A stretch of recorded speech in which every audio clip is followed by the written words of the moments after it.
বন্ধুরা, আমি অনেক দিন পরে আজকে আবারও বলে রান্না করছি। জানি না কেমন শুনতে লাগছে, তবে ভুল ত্রুটি হলে একটু মানিয়ে নেবেন।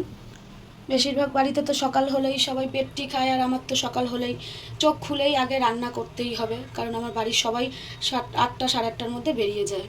তো আজকে বেশি কিছু রান্না করবো না, এই পটল ভাজবো আর মাছের তরকারি, ব্যাস।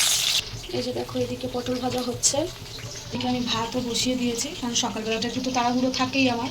এদিকে ভাতটাও বসিয়ে দিয়েছি। পটলগুলো আমার এক পাশ হয়ে গেছে প্রায়, কিন্তু এই পটলগুলো একটু উল্টে পাল্টে দিয়ে ভেজে নিই।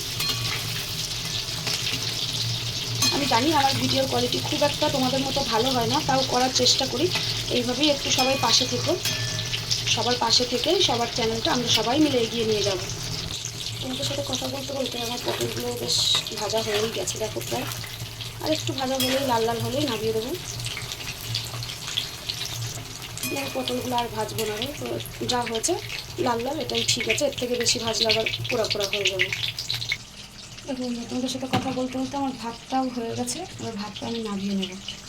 দেখো, ভাতটা পুরো পুরো হয়ে গেছে, এবার ভাতটা আমি নামিয়ে নেব। বন্ধুরা, পটল ভাজা সব পুরো কমপ্লিট। এবার যাবো আমি মাছের তরকারিতে। এটা আমাদের এখানে তো চালকালানি ট্যাংরা বলে, এবার তোমাদের যদি আলাদা কোনো নাম জানা থাকে এই মাছের, তাহলে কমেন্টে বলো।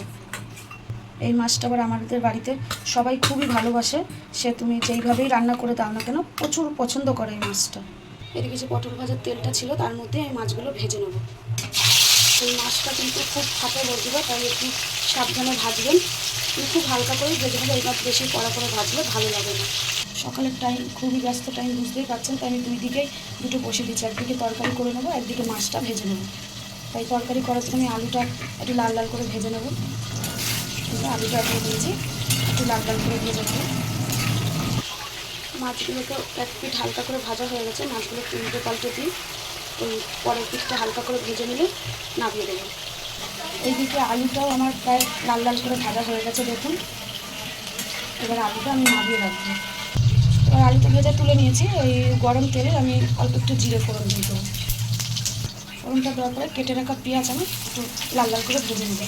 আমি যখনই পেঁয়াজ ভাজি তরকারি করতে গেলে, তখনই আমি লবণ দিয়ে দিই, তো একটু তাড়াতাড়িও হয় আর পেঁয়াজটা তাড়াতাড়ি ভাজাও হয়ে যায়। ওই পেঁয়াজটা একটু ভেজে নিই। এক একজনের রান্নাতে এক এক রকম, সবাই তো একরকমভাবে করে না, কিন্তু আমি একটু তাড়াহুড়ো যেহেতু থাকে, তাই আমি একটু এইভাবেই করি। আর কিছু বলার থাকলে বলবেন, ভুলভ্রান্তি থাকলে সংশোধন করে দেবেন।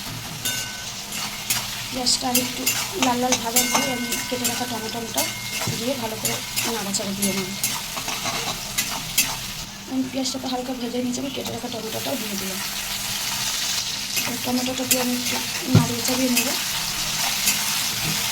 যেহেতু আগে থেকেই নুন দেওয়া আছে, টমেটোটাও তাড়াতাড়ি সিদ্ধ হয়ে যায় ভাতে। তো সকাল টাইমটা খুব তাড়াহুড়োতেই যায়, বাচ্চার স্কুল আছে, রান্না বান্না, তার কাজে যেরকম সকালবেলাটায় তাড়াহুড়ো থাকে, আমাকে কমেন্ট করে বলবেন। আমি আগে থেকে একটা মশলার ব্যাটার তৈরি করেছিলাম, আদা রসুন জিরে আর শুকনো লঙ্কা দিয়ে। ব্যাটারটা আমি দিয়ে দেবো এখন। এবার একটু হলুদও দিয়ে দেবো, জাস্ট একটু কালারের জন্য কাশ্মীরি লঙ্কা গুঁড়ো দিয়ে দেবো।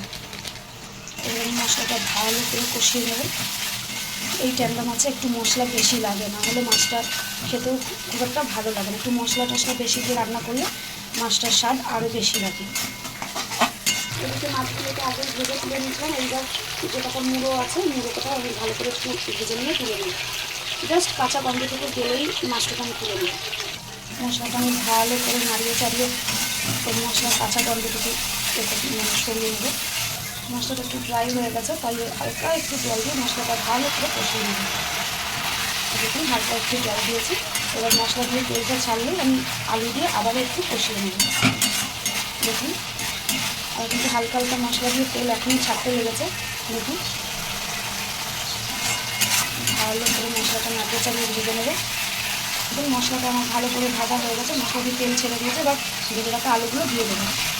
আলুগুলো দিয়ে আমি আবারও একটু কষিয়ে নেব। দেখুন, আলু দিয়ে আমি খুব ভালো করে মশলাটা কষিয়ে নিচ্ছি। মশলাটা আলুর গায়ে লেগে গেছে, আর তেলও তো ছেড়ে দিয়েছে, আগেই দেখলাম। আমি আরেকটু নাড়াচাড়া দিয়ে তার জল দিয়ে দেবো। দেখুন, আমার মশলাটা খুব ভালো করে কষানো হয়ে গেছে। এবার আমি একটু পরিমাণ মতো জল দিয়ে দেবো। এই যে জল দিয়ে দিচ্ছি আমি, খুব একটা বেশি দেবো না।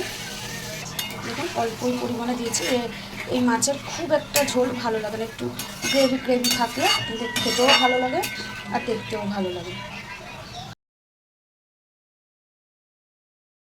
তরকারিটা দেখুন খুব ভালো করে ফুটে গেছে, আলুগুলো দেখে সেদ্ধ হয়ে গেছে কিনা। আলুও খুব সুন্দর করে সিদ্ধ হয়ে গেছে। এবার আমি মাছগুলো দিয়ে দেবো, ভাজা মাছগুলো এবার আমি সব তরকারিতে দিয়ে দেবো। দেখুন দিয়ে দিলাম, দিয়ে একটু ভালো করে ঝোলগুলো মধ্যে নাড়িয়ে চাড়িয়ে দেবো।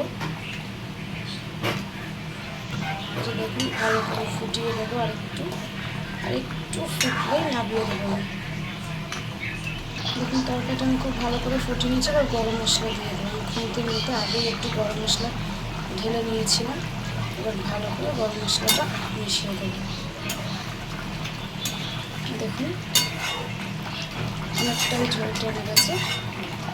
সবাই এইভাবেই আমার পাশে থাকবেন, আর যদি ভালো লাগে তাহলে লাইক শেয়ার কমেন্ট করে দেবেন, আর একটা ছোট্ট করে সাবস্ক্রাইবারও করে দেবেন। সবাইকে ধন্যবাদ জানিয়ে আমি আমার এটা শেষ করলাম।